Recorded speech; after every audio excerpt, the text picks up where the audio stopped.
Assalamualaikum, ketemu maning ge karo Yusiti Banyumas. Kepriwe kabare lur? Moga-moga sehat lan tetep semangat. Nah, nang video kiye pengalamane Inyong nalika kloyong maring Bendungan Tajum sing ana neng Janggawana Tipar Kidul, Kecamatan Aji Barang, Kabupaten Banyumas.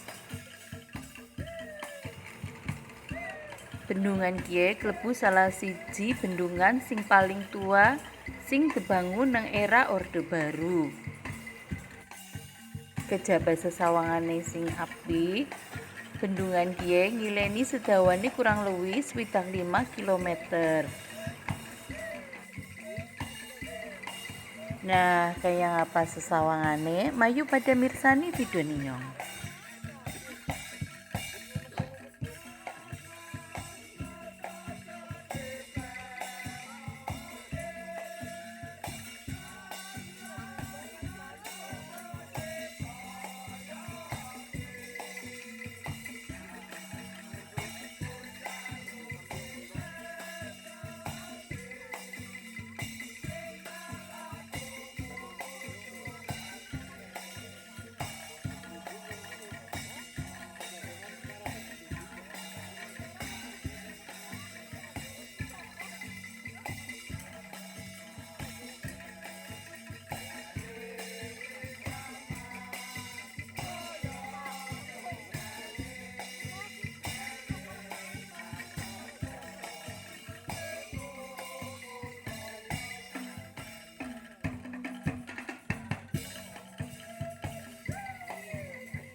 Cukup semene videone Inyong, angger ana salah uga kekurangane nyuwun pangapurane.